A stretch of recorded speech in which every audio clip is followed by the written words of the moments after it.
Good afternoon, everyone. I am your moderator, Meg Oliver. I'm a CBS News correspondent, and I would like to welcome you to Remixed Learning, how a global educational disruption can transform the future of learning, presented by Full Sail University. I'm pleased to introduce our panel today. Congressman Glenn G.T. Thompson, who represents the 15th District of Pennsylvania, chair of the Congressional Career and Technical Education Caucus, which advocates to help communities produce a well-educated and skilled workforce in our country.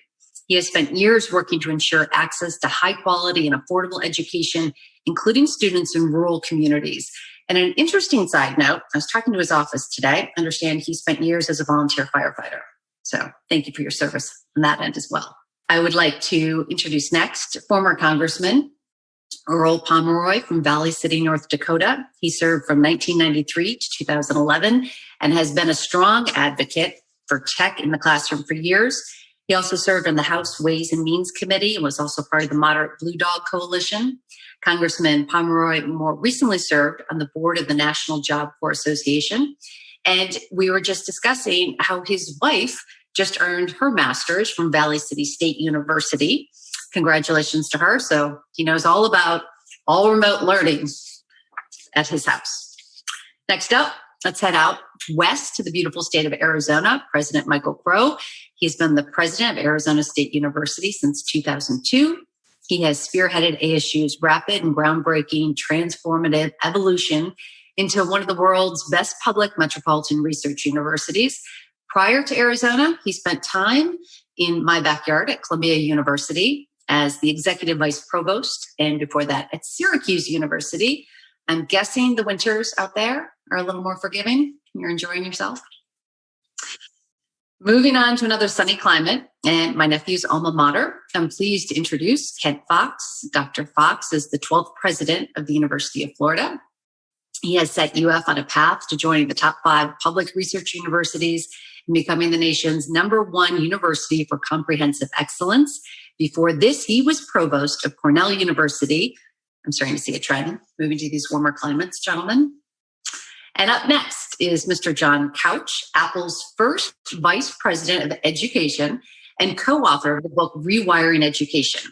Couch was employee number 54 at Apple, where he was hired by Steve Jobs in 1978, becoming Apple's first vice president of software in 1979. In his book, he shares the professional lessons he's learned during his 50-plus years in education and technology. We are thrilled to have you join us. And finally, Full Sail University President Garry Jones.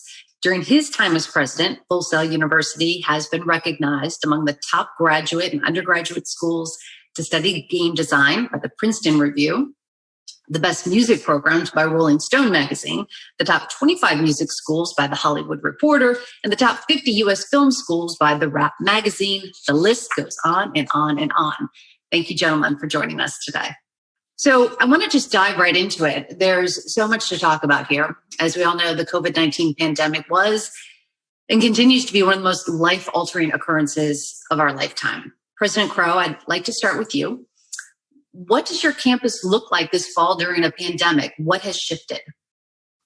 Well, for us, we're an institution, to use these words open, close. We haven't been closed for 1 second, not 1 minute. We're a 24/7 institution that can operate in multiple modalities. We have 75,000 students here with us, about 12,000 living on campus, 64,000 in the community. We're testing 1% per day for COVID. We've got socially distanced this and masking that. We have all that in place. For us, what we're finding is that this is a challenging moment, but a moment of unbelievable opportunity for innovation and creativity. So we're sort of jazzed up, and I've been living in this office since March 9th. And so literally sometimes 24 hours a day. And so it's a thing where we're focused, we're energized, we're at maximum creativity, and we're trying to serve our on-campus students. We've got another 80,000 online degree-seeking students, and that's peaking in ways that we never could have imagined. So for us, it all looks like an opportunity to be of greater service through greater innovation.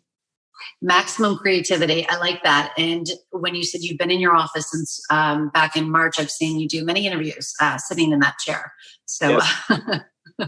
President Fuchs, I would like to hear you weigh in on that. What does your campus look like and how has it changed? Yeah, we've really been in the midst of 4 phases. This being actually the 3rd phase as we speak this fall semester. The first phase was indeed where COVID struck right after our spring break, and we sent as many students as possible home, but we just kept teaching. And we switched to the online learning modality, and faculty that had never taught online before, with 2 days notice, were online and teaching. And then the spring, we're going to have a lot more fully in person. We've just decided to commit to that for the spring semester. So we are now, as we speak, planning for the spring semester, that 4th phase of living and learning in the midst of COVID. Yeah, it's a changing landscape for sure. And I'd like President Jones to weigh in because your university, as I mentioned, higher education they have an advantage. A lot of you have already offered online courses. President Jones, were you prepared for this moment? And how does your university look during a pandemic? You know, Meg, we were, I say this with humility and gratitude, we were prepared for the moment, not knowing it was coming. Over a long weekend, we rolled about 5,000 campus-based students and 2,000 plus faculty and staff into remote working situations. And our students did it rather seamlessly. And I think there's a couple of reasons why. Part of Full Sail's mantra, if you will, is that every student that begins either a campus or an online degree receives a MacBook Pro computer as their school supplies, if you will. And so all of our campus students, as well as online, all of our campus students had been working using their MacBook Pros loaded with all the appropriate software for the degree program to both collaborate with other students doing portfolio projects or thesis projects, and also taking some of their courses online. So they were familiar with the hardware and the software. They were familiar with the learning management system when we launched online 12 years ago at Full Sail. Where we are now is like the other universities we've heard from. We're returning to normal as we're able to, following all the safety protocols that we all know that exist right now. We've heard about them time and time again. And we're bringing back our labs first, and then segueing hopefully into actual classroom and group event situations sometime early in 2021. So the transition was very easy for most of them. Retention was great. We had very few students stumble or decide to take leaves of absence, which was great for their progress as well as the universities. It was a great thing. Congressman Thompson, I'm curious, obviously more than ever, digital learning is at the forefront now and into the future. I'm curious how you're supporting educators with this and what challenges do you face? Well, Meg, first of all, thanks for moderating this, and thanks to Full Sail University for both the forum and, quite frankly, creating great opportunity for so many people through their educational programs. COVID-19 pandemic has impacted almost every aspect of our lives, and it certainly has impacted how we have provided education now, and I think for future generations as well. Higher education's role now in the future is to really, it's about best supporting its students and students of all ages. And quite frankly, with COVID-19, it's been absolutely necessary. But I do think it's a part of any well-administered educational program. And so that it could mean making sure the students have necessary resources to perform well in a remote learning setting. Access to mental health services, making sure that they can get back, make that transition back to in-person learning. I worry about that, how much, and so that's a challenge that our schools have. Especially with our adult learners, our university level programs, post-secondary, this disruption that has somewhat occurred, obviously, in education, that I hope it doesn't disrupt a person's pathway, that somehow they're not detoured and no longer pursue. So it's something I think we need to double down. We certainly need to support. Thank you for that. I really want to talk about in-person learning. Before I get to that, though, you mentioned the online platforms. All of you talked about how you're being more creative. And Congressman Pomeroy, your wife just completed her recent master's. Here you are in North Dakota in a rural community. Did she have any challenges with that? I think the biggest challenge was what will be an ongoing component of this evolution of higher ed's delivery. You can have basically the infrastructure built out. That's enough of a challenge. But then you have to keep professors really relevant to cutting edge application of it for the student experience ultimately on the receiving end. So I'd say that the experience my wife had is, first of all, having gone to the very same institution 40 years ago to now applying an online experience in master's, is the equipment was better than some of the 21st century application of edge services on the platform, which really impresses me with the kind of mission that the presidents on this call have had. I would say, and I say it in all respect, I think we're looking at revenge of the nerds. They invested early and no doubt faced no small amount of questioning for the resources plowed into being able to deliver a classroom product over the internet and do so in ways that continually innovated, not just somebody talking into like a little tape machine and putting it up on the internet. Interactive, new forms of basically education delivery we've never seen before. Those who have been working on this from a infrastructure standpoint on the one hand to a state-of-the-art practice on the other hand, and each of these institutions on this panel were in that category, find themselves now, boom, like it or not, we're all here. And those that had a running start, of course, are delivering, I think it's safe to say, a superior experience to the students that they're servicing today. I want to go back, though, a little bit, especially to the university presidents. Do you see parents and students questioning the importance of on-campus learning, the interactions and peer-to-peer involvement going forward? President Crow, what are you hearing? So I would say that of the parents that we've heard from, and we've heard from thousands and thousands of families and thousands of parents, mostly what we've heard is thank you for helping our child to move forward with their life.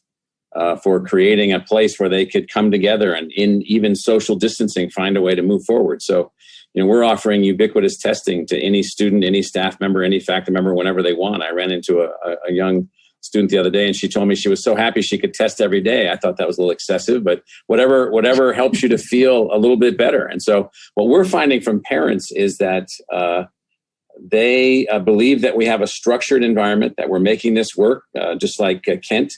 They want to see their children's lives move forward in as safe an environment as possible. And that's what we have created. And that's what we're moving forward with. So for the most part, that's what we're hearing. Now, we do have some moms and dads that want to, live in the apartment with their kid and helicopter in and, take care of everything. And they're a little bit more anxious, but, we work with everybody, including them, to help them to manage their anxieties about what it's like to send your kid to college in the middle of the first global pandemic in 100 years. President Fuchs, what are you hearing? We certainly agree with President Crow that the most important thing we're all involved in is helping our students complete their education and get a great education in the midst of COVID, not letting COVID slow us down.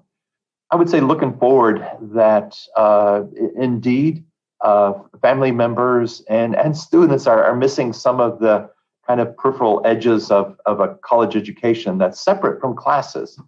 So whether it is indeed the fact that they came to our campus, even though they're going to be fully online, as happened this past year, or indeed whether they want to all go to a football game, and we're going to limit the attendance for football games. They're all just looking forward to the time that they can take the advantages of what we've learned from online education and mix that with the interpersonal joy of being together with each other as students, but also with the members of the university community, such as their professors.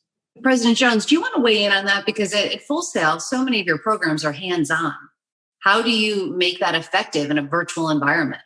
Yeah, for us, the questions from parents were, is my child going to be safe? And the very next question was, when can we return to campus? So there was an excitement and a need for those campus-based students to come back. I think the way that we can modify or create hybrids between a campus and a and a virtual learning experience is a bridge that can really elevate both of those areas, both campus education and online education.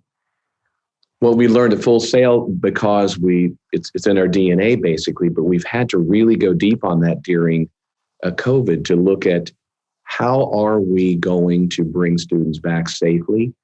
And we've come up with new tiers and new methodologies of training that we probably would have taken months or years longer to think about had it not been for this. And so knowing that not all students want a campus education, some prefer virtual. And it's just either because they can't make it to a campus, they have jobs and families and have to do virtual education instead. Others, there's always going to be such a strong place for place-based education on campuses across our nation, because people love social interaction. They want to learn together. They love collaborative thinking. It's in the very nature of human beings, I think, to want that. And so for us, it's been about bringing on that secret sauce of how do we inject the wonderful culture we have with our campus-based degree programs into our virtual degree programs. And that's the not so secret sauce as to how to make engaging virtual education content. And it's been a passion of ours forever. Mr. Couch, what should higher education's role be during the pandemic and beyond to best prepare students for tomorrow's economy? If all we're doing is putting, old wine in new skins and not developing a pedagogy that really takes advantage of technology, a learning environment that's relevant, that's creative, that's collaborative, that's challenging, then I think over time, we're just pushing the old memorize this down the pipeline until you get to grad school. So to me, those are the two challenges. Use technology appropriately, not just as we did in the past, but to redefine the classroom with technology. And then two, look for alternatives. I went to college for 6 years really, for a master's in computer science, but I could have done it in 2. But I had to take everything from botany to Swahili, to get that computer science degree. So I think the presidents that we have on this panel understand this. There are a number of schools that haven't quite figured it out yet. Pandemic is forcing us to think creatively and to look at the opportunities in the future that we need to create. Congressman Pomeroy, would you like to weigh in on that? I just like so much of what's been said.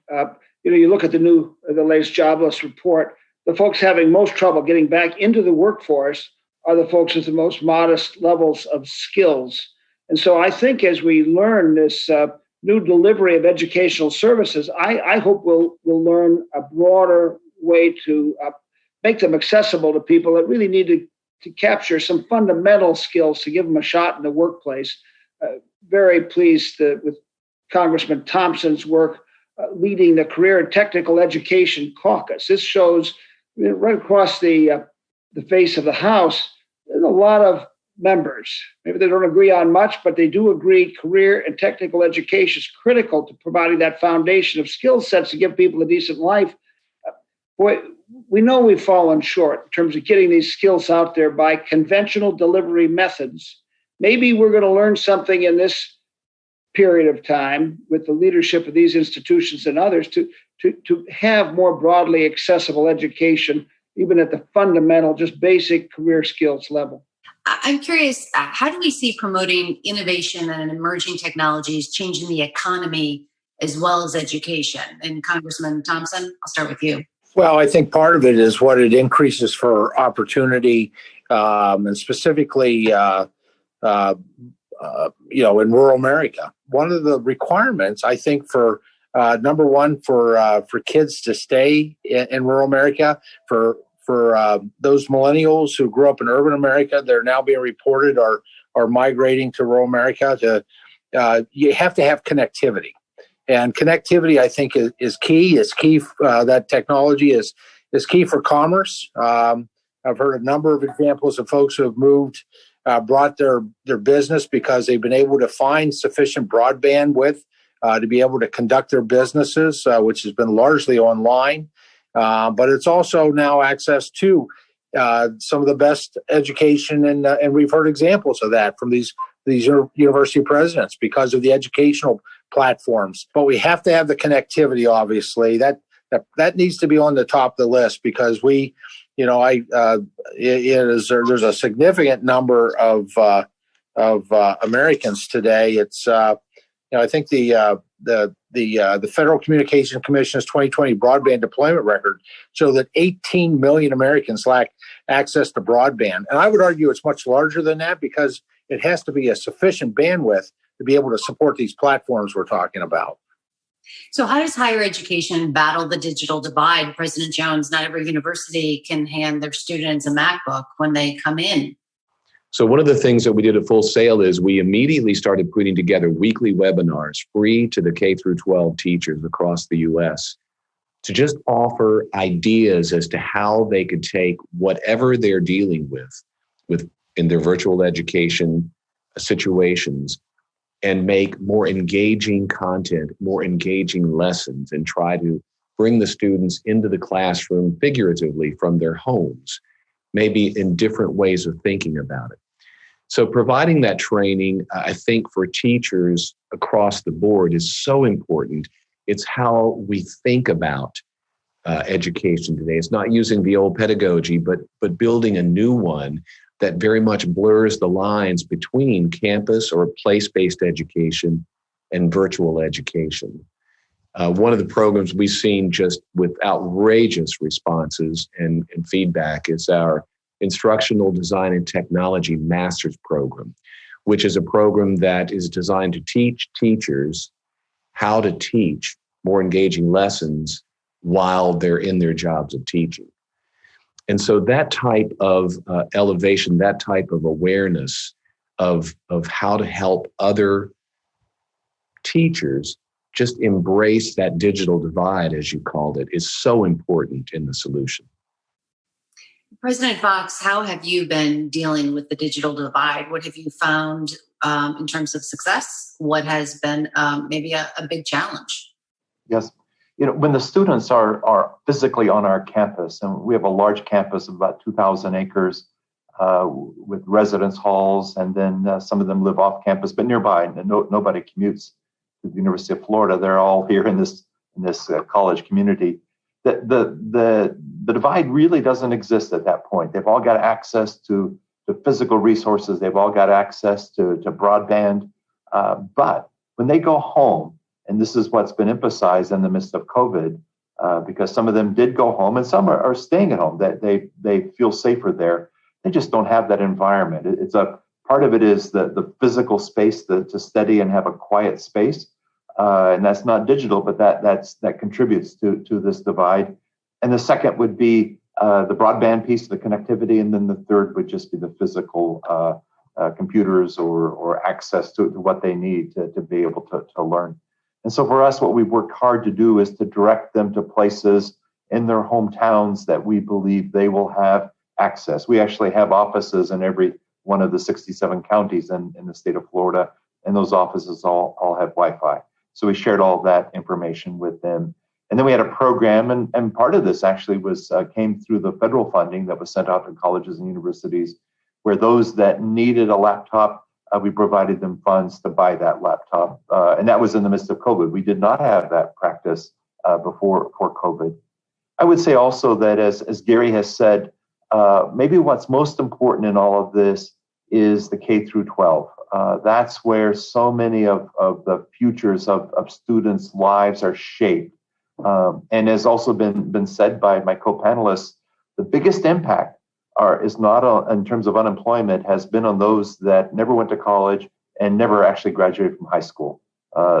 That's where the great unemployment is occurring as we speak. Those that have been to college are almost all employed in many sectors of the workforce. So we have a college of education that teaches teachers how to teach, and they've just worked as hard as possible to reach out to teachers, to alumni, and others to help them be effective, address problems that were coming up.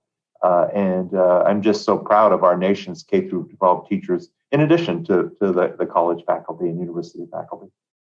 You highlight a really good point, President Fuchs. I interviewed the superintendent of the Cleveland Public School District, and they told me, and I'm not going to have the number correct off the top of my head, but it was something like they had to make an $18 million investment over the summer to make sure every child had a device in their hand. But the superintendent did not want to be the superintendent who was going to go around and round those laptops up after and then take away the Wi-Fi.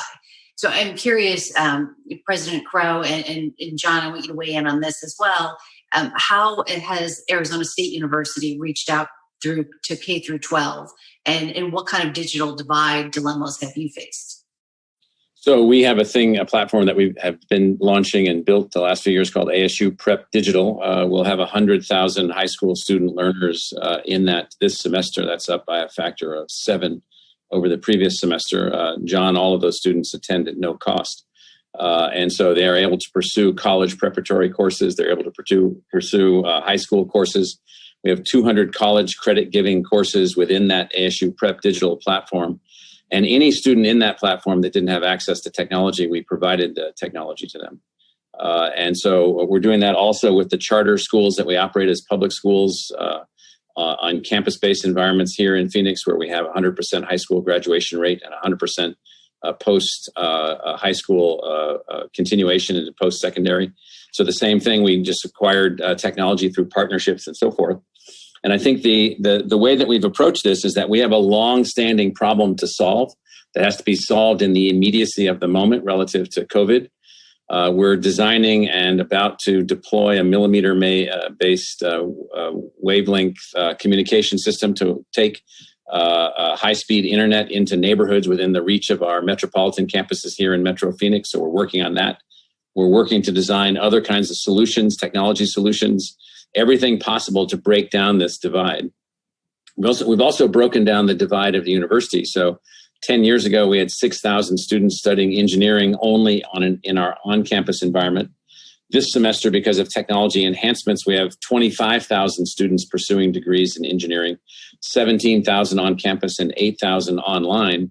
And in all of those cases, we work to eliminate any digital divide that's there. So we're taking digital divide as an important, but not, it's not a game-changing thing. It can be accomplished. It can be worked out. It just requires a new mindset. I'll just segue to something that John said. The old pedagogy, however, doesn't work. Most of it's not good enough for the environment that we need. So we've been spending millions and millions and millions of dollars, thousands of individuals working on this here at ASU alone, which is new content, new pedagogy, new learning tools, new ways to reach out. And so all of this tells us, with COVID being the moment where the observation is acutely more complicated, that this is all doable.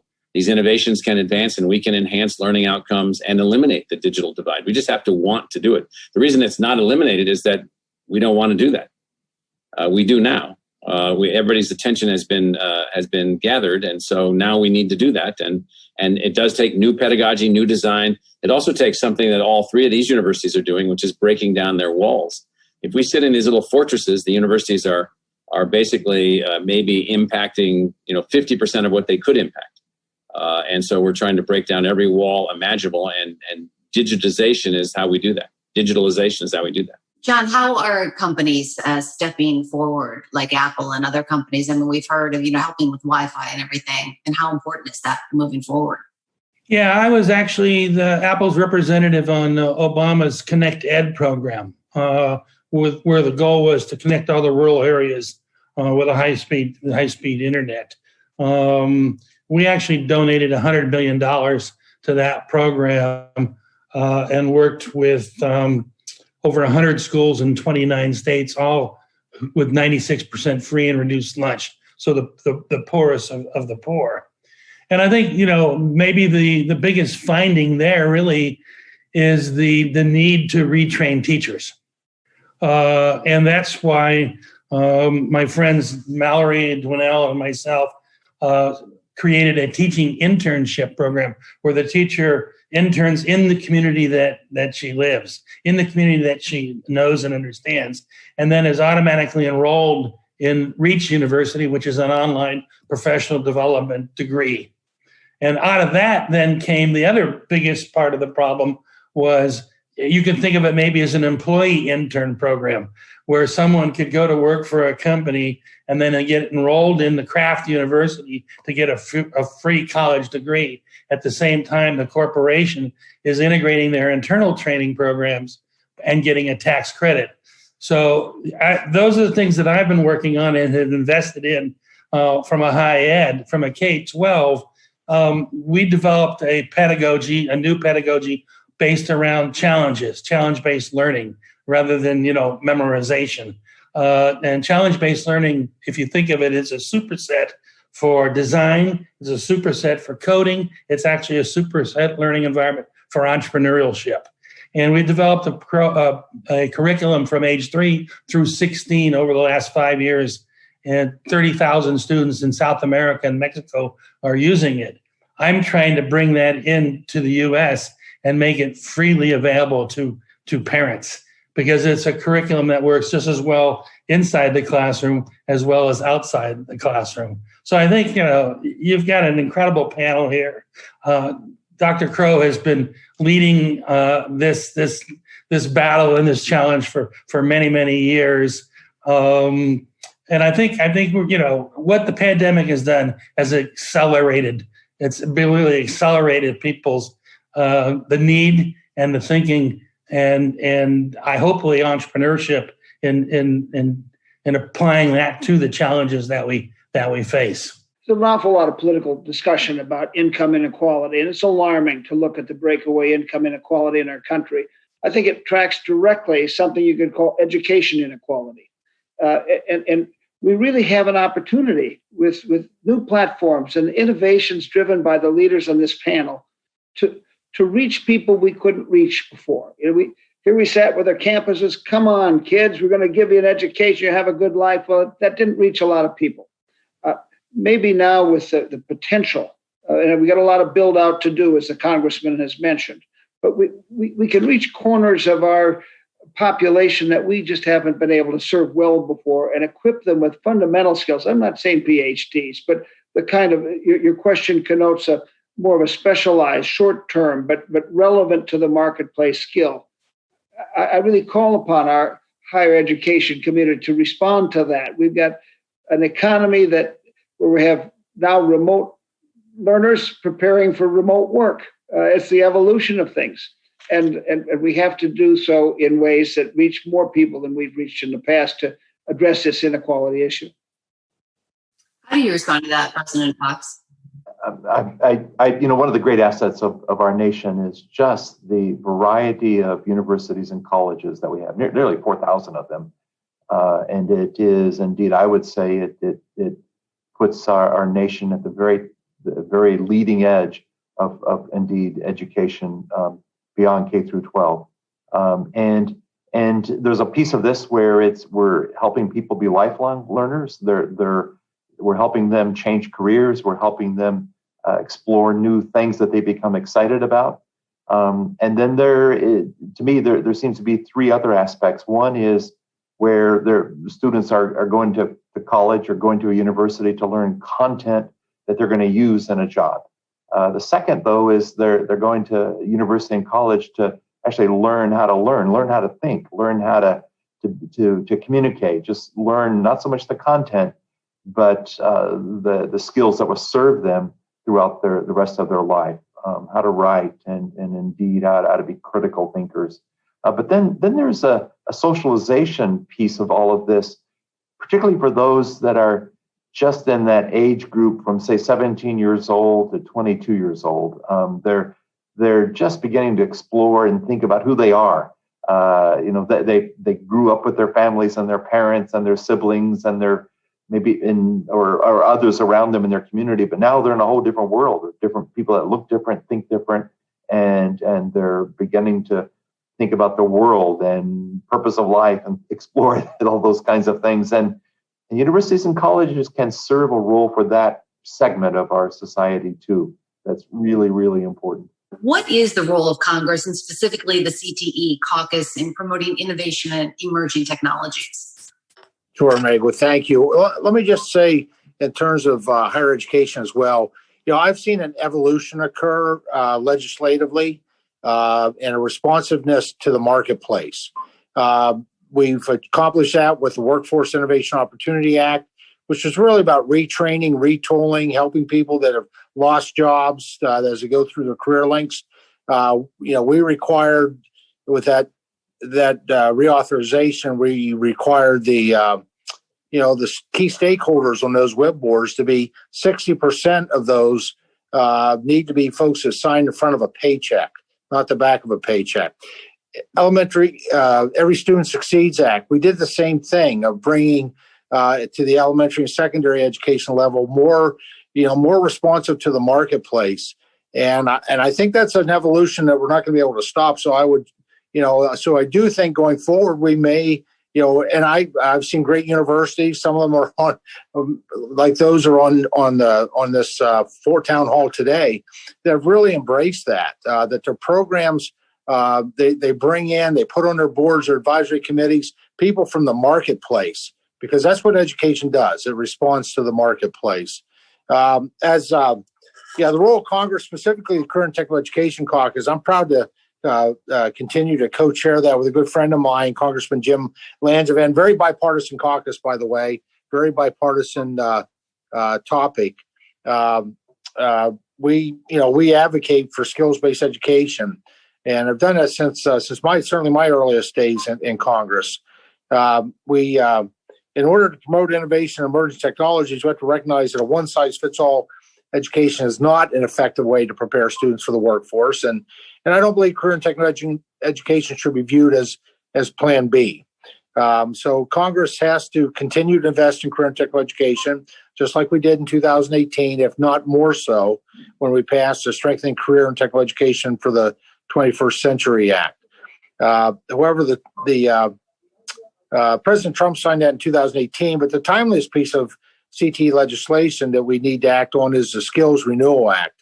And that bill creates a flexible, fully refundable training credit of $4,000 to cover a wide range of career and technical education programs. And that go a long way to benefit those certainly have found themselves unemployed during this pandemic through no fault of their own.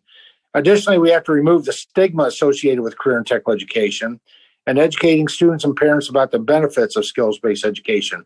I think we made some great gains with the 2018 Strengthening Career and Technical Education 21st Century Act.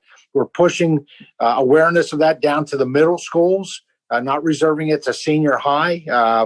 And I think we're making gains on taking that stigma. These are great jobs that, quite frankly, in the middle of this pandemic, most of the life essential employees are out there. Those heroes we celebrate are the majority of those for folks whose pathway to that opportunity was career and technical education. And so I think this is a great opportunity to actually continue to address that stigma and promote these heroes that we have in our hometowns of career and technical education educated employees.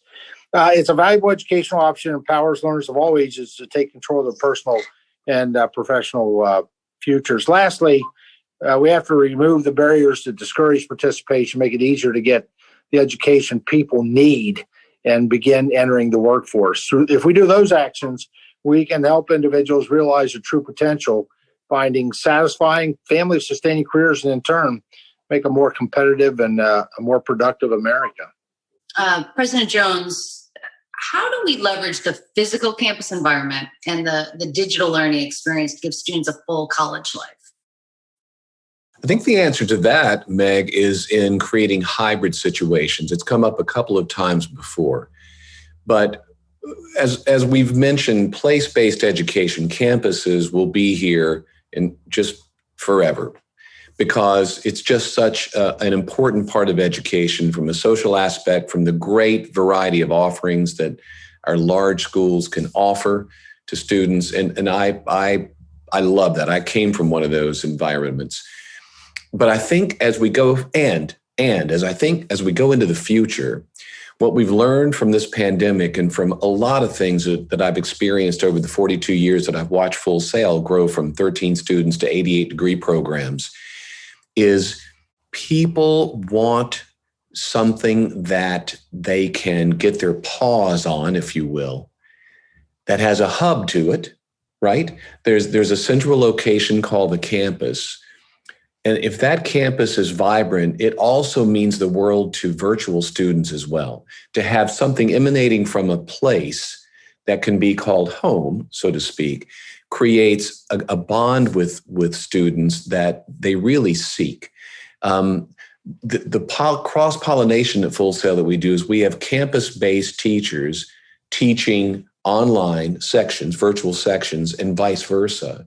And what we found is that creates such differentiation one from the other that we end up with better programs, better degrees, better courses in both. Project-based collaboration among students, right? A hybrid between a campus notion of a lab group working on a film set, working and creating a game. Transpose that to the virtual learning platform. And if you can bring that import that into the virtual place of learning, into that virtual lab, the collaboration can happen anywhere. So there are such great opportunities for both modalities to influence each other and create better routes for both campus and virtual students. Dr. Crow, I'm curious, so jumping off from that, how do we leverage the vast investments of brick and mortar and our legacy of in-person education into this new learning environment? Well, it's really important that everybody has to realize that, these are assets, what we call knowledge, that live in multiple forms, including the faculty. So we have about 5,600 faculty here. About half of those faculty are teacher, scholar, creators. About half of them are teacher, scholars, not involved heavily in research. Just as Garry was suggesting, that core, what we call the core of our institution, has to be maintained as a living, breathing kind of creative knowledge factory. And without that, and without students as a part of that, and the energy that comes from that interaction, then all the other things that we're trying to do to create new teaching and learning and discovery outcomes, to project, to break down barriers, to move at scale, none of that's possible. Because if you studied computer science like John did and get your degree in 1969, as he said, roll on his own because it was just coming together as a discipline and so forth. Well, there's a lot of knowledge in computer science that's gone on since 1969. I mean, there's a lot of new things that have been created. And so that creative energy and the students that are a part of it make up the core of the institution. So the on-campus environment, whether a school like Full Sail or Florida or ASU, the on-campus environment is essential to all of the functionalities, because this is I think of it as like the incubator, the process wherein the crushing of the old is replaced with the new pedagogy, new theories, new assumptions, new models, new ways of thinking, new ways of teaching. All these things have to come from somewhere. They're not random outcomes. They're actually planned outcomes. And so for us, what we operate under is what we call the 5 realms of education. The first realm is full immersion, on-campus technology enhanced learning. The second realm is what we call full immersion digital learning. That's full immersion. We've added something. And then the third realm is open scale. The fourth realm is what we call education through exploration. And John and Kent and Garry and Glenn and Earl and you, Meg, will be shocked when we release in February our full immersion avatar-driven biology curriculum, where you travel to an alien zoo as a scientist, as a student, and you're completely immersed as an avatar, and you come out of this with an understanding of college and high school level biology. And so that's what we call exploration-based learning. And then what one of the things that John really talks about is what we call Realm 5, which is the completely personalized, completely individualized learning modality. Now, at the core of all of that are these colleges and universities that keep these faculty and students working and creating and teaching together. And this is something that a lot of people forget. They think that somehow that which we teach and learn comes out of thin air. It doesn't. It comes out of unbelievably hard work, unbelievable theory generation, unbelievable new creative ways of thinking. And so the campuses, at least in our case, it is absolutely essential to every other thing that we do. In fact, we believe that at some point we have about of our 75,000 students on campus, approaching 20,000 are employees of the university also. We think there may be a time when if you come to campus, you won't pay any tuition. You'll just be a part of this engine of creativity and discovery and pedagogy that's helping to train and educate many, many other people everywhere. And so if you come to the university for the full immersion experience, you're a part of the teaching, learning, and discovery outcome. And so this is where we see that we're headed. And it's essential to the success of everything that we do. John, you're shaking your head a lot there. Yeah. Well, I think, it's kind of ironic. To be honest with you, I wasted my first 2 years in college taking courses that did not help me with my computer science degree in any way, shape, or form. And Really? Since computer science was so new, the real learning took place in research. And that's one of the things that I think is when I enter the university as a freshman, I should be involved in research. I should be involved in something that's relevant to me. Obviously, I'm going to learn in a collaborative environment. When I went to school, collaboration was considered cheating. Every project I ever did was a single individual project. That's not the case anymore. And challenging. That's when learning really takes place. When I go back to my fifth grade and I look at 10 pages of long division arithmetic, there was nothing challenging about that at all. It was just brute force, work, which took me away from learning, if anything. President Fuchs, I'm curious, in 5 to 10 years from now, what does digital learning look like or need to be so that we can best serve the student? One of the positive aspects of COVID is that it has forced universities to indeed break through the digital divide. The universities represented here on this panel, I think had moved past that. And we're doing innovative things previously, but not all faculty were there, and even not all students and staff were there. So it is forced us, no matter who we were as a faculty member, to embrace technology and to begin to create knowledge, as we were just describing, in a different physical location and using a different modality. And it's even forced our master teachers who maybe had not yet embraced technology to do that and to break through again that digital divide. So I think we've accelerated due to COVID. We've accelerated becoming more effective instructors, teachers, educators, more efficient. We can do things we could not do before, and we can do them better as faculty and as staff. And I would even argue as leaders and administrators. I now can have a person-to-person meeting, as I just had with 4,000 people at one time through the use of this technology. And this would not have happened before, even though the technology exists. I had not embraced it, and our faculty had not embraced it. So I believe that we're seeing a glimpse today of what life will be like at universities, colleges 5-10 years from now, but what will then be added will be the richness of the community, because there's certain things that person to person is better and stronger when we can do it together that way. There was a time where I was doing an education story and I interviewed college presidents in Montana, Arizona, Boston, and Florida. And a year ago, they would have looked at me like I was nuts if I was going to do a Skype interview. We were too good for that at the network. So I agree with you that we have embraced technology. I'm curious, Congressman Pomeroy, what do you think digital learning needs to look like in the next 5 to 10 years, especially in the rural areas, in small towns like in North Dakota?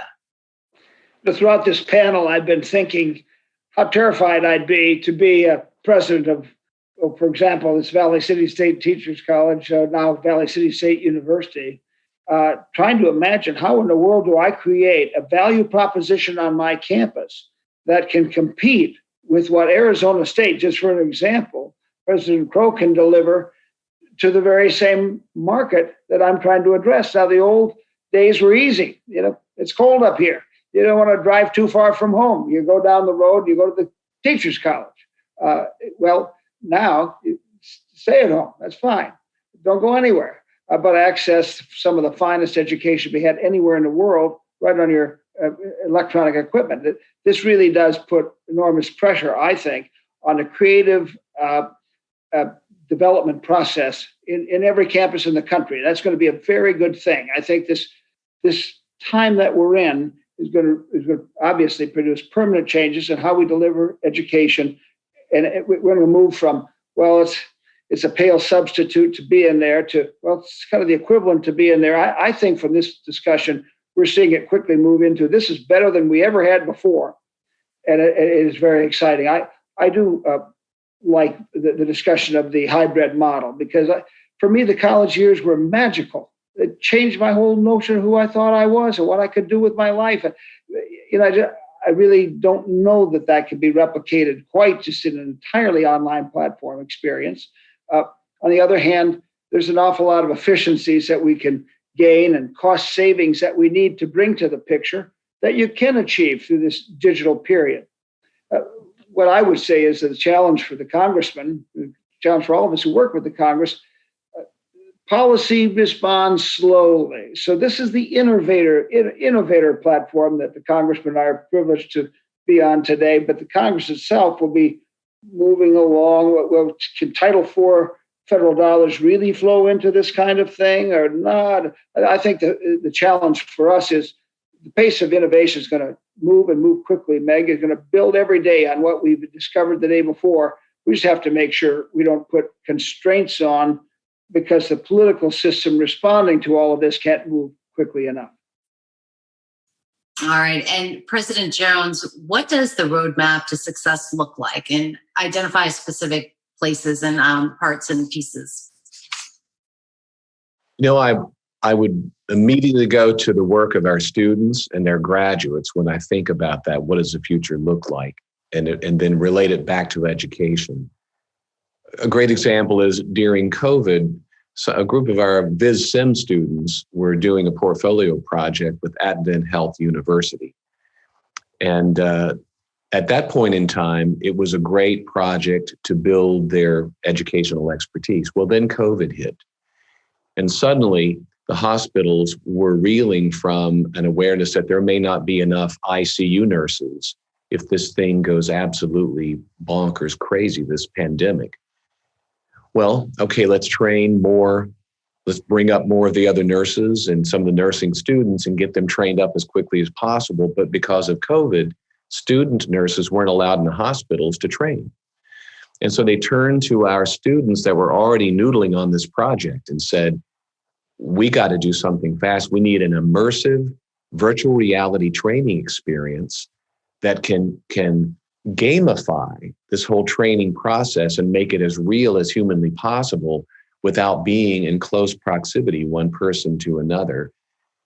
And so our Viz Sim students jumped in with our faculty, of course, and within a fraction of the time that it would have taken to develop this training system, which would have been about 6 to 12 months, in a matter of weeks, they provided the basic model so that the health nurses, the hospitals, could start training quickly through a virtually immersive experience and get the help that they needed inside the hospitals.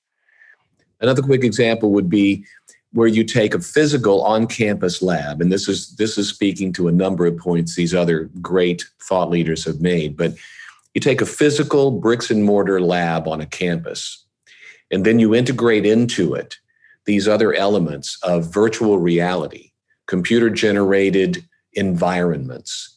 You add in motion, students that are designing, literally building to scale platforms that can be used for flight simulators or theme park rides or automobile testing grounds. And you create realistic experiences by merging these two worlds of virtual technology with physical things. And I think that is the future of education. I think that's where we'll go. The last point I'll make, the last example I'll use is in the last year-ish, we've been experimenting with virtual reality in our campus-based student lessons where we're bringing in the students are required to wear the visors, of course, to experience virtual reality, but we're tying physical events in their educational labs to computer-generated spaces where they can get rid of the limitations of the tactile lab gear and go beyond it and understand even more. The learning retention has gone through the roof, and it's been an amazing experiment with a couple of thousand of our students that's pointing to really amazing things in the future. So those are just a few life examples that I've watched that I think speak to the future of education and the world that's ahead for us. Thank you. We are running out of time a little bit, and so I just want to do a round robin here at the end with my final question to all of you. I'll start with you, Dr. Crow. Do you feel, we've talked so much about maybe we'll see a hybrid model in the future, and some of your innovations that have worked, how you become inspired, how you're embracing technology. I'm curious, do you feel this is a moment in time, or do you feel we are looking at a permanent shift in higher education? I think that with a planet of 8 billion plus people, with the kind of global speed of transformation that we have, with the technological changes that are coming, this is a fundamental shift. Now, a fundamental shift doesn't mean that schools that are operating in a 1,000-year-old model go away, because something that's different in higher education than it is in the rest of the world is that the historic models do not fade away. We have Greek academies. I used to be a trustee of Bowdoin College. It's a fabulous school in coastal Maine. It does fantastic things. It's not going anywhere. We have teachers' colleges. We have community colleges. We have all these, we have for-profit colleges. We have all kinds of institutions. But is this a fundamental moment in which the rate of technological change is going to accelerate to the extent that it's going to create more opportunities for new kinds of higher education? Absolutely. But most importantly, we have what John has been talking about from some of his own experience, but his career experience also, and that is that we're still living in the industrial model. We haven't personalized learning. We need to take every advantage of technology, either in a traditional college, a traditional university, or a student learning on their own, a student learning in the workplace, and personalize the learning process to empower every person to have an opportunity to reach their full potential. That's what we're not doing now. We're not enabling people to reach their full potential because we're parsing out educational assets in an old model of scarcity. There's no more scarcity. It doesn't have to be scarce. You can have variety, as Kent was talking about. You can have all these different kinds of colleges and all these different kinds of ways of learning. It just cannot be scarce. So are we at a precipice of change?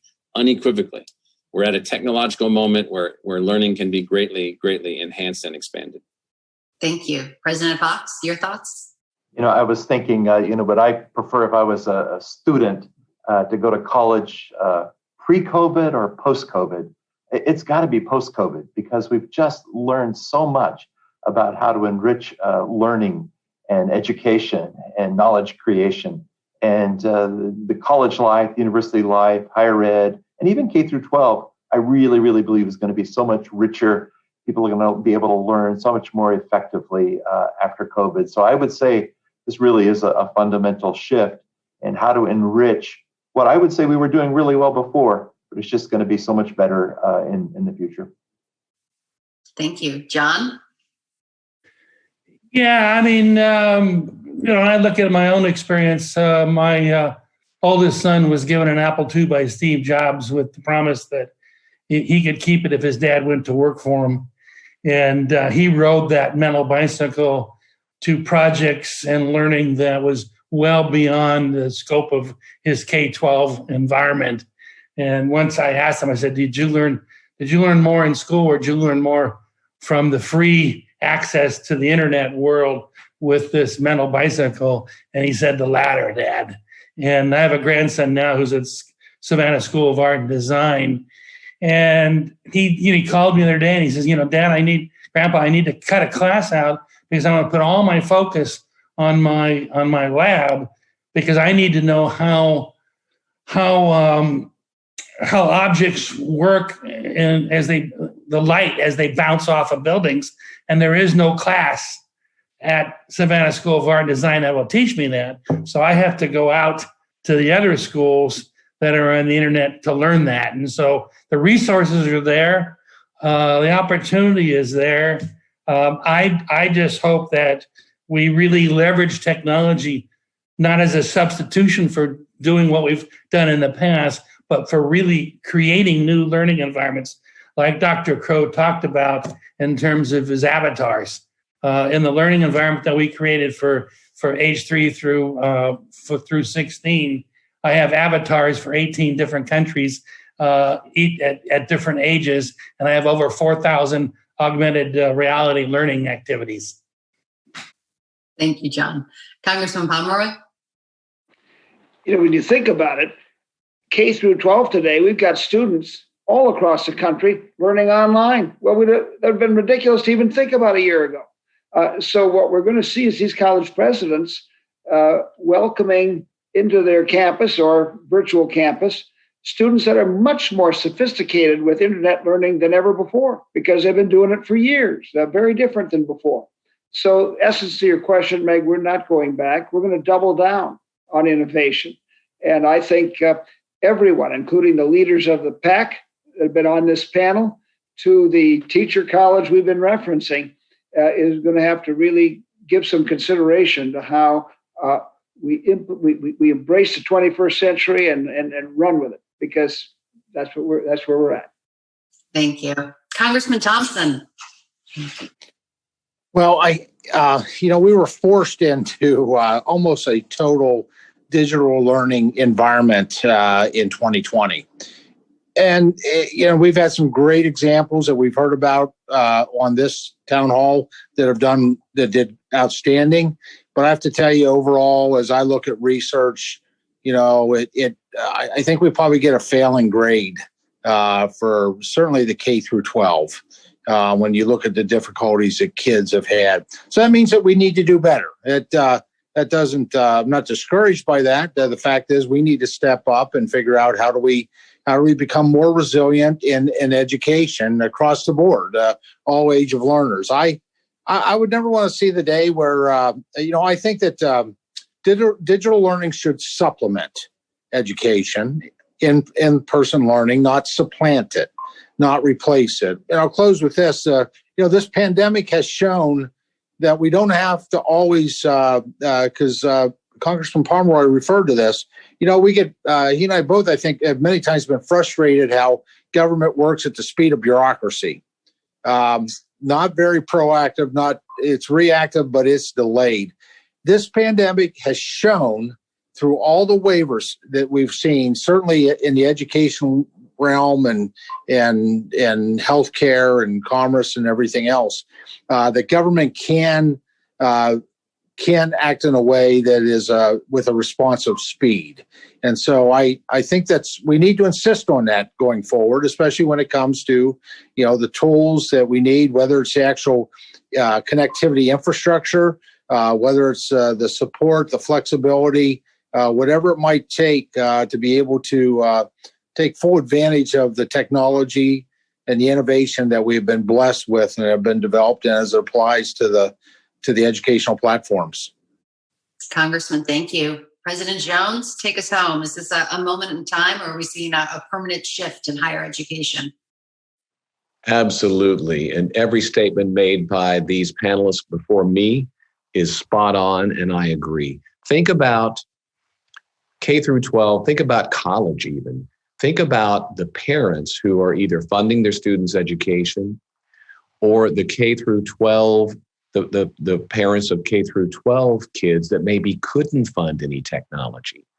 Regardless of where these parents and these outside opinions that maybe weren't even thinking about education and how it could be elevated and uplifted, we can all believe and know they are now. So the focus on how do we do education better for all students has been enlightened and elevated through this whole crazy COVID thing in amazing ways. You look at the students then that are experiencing more digital interfaces, more virtual experiences. And that's not something you can that a student, nor we, a teacher, will forget about happening. It has left a mark, and a good one, hopefully, for most people, in such a way as these digital natives now, these young children that are going through this, or even the college students that have experienced amazing labs by any one of the great institutions represented on this panel and way beyond. They've experienced incredibly uplifting labs with enhanced learning modalities. They're not going to want to go back to just the old way of doing things. And so I do believe that this hybrid of education for the future has been brought to the forefront, not just for the students and the current teachers, but everybody that cares about their son or daughter's education, everyone that cares about how to elevate and get students ready for jobs in the future in better and more cohesive ways. President Jones, thank you so much. I want to thank all of you for your time on behalf of Full Sail University. I appreciate listening to all of you with your insight, your ideas. I'm inspired. You've given me some story ideas. I might be, giving you a couple calls, get something on CBS News about the Avatar. This is just the first conversation. Hopefully one of many to come as we continue on and try to tackle these complicated topics. So thank you all very much for your time. I appreciate it. Stay safe.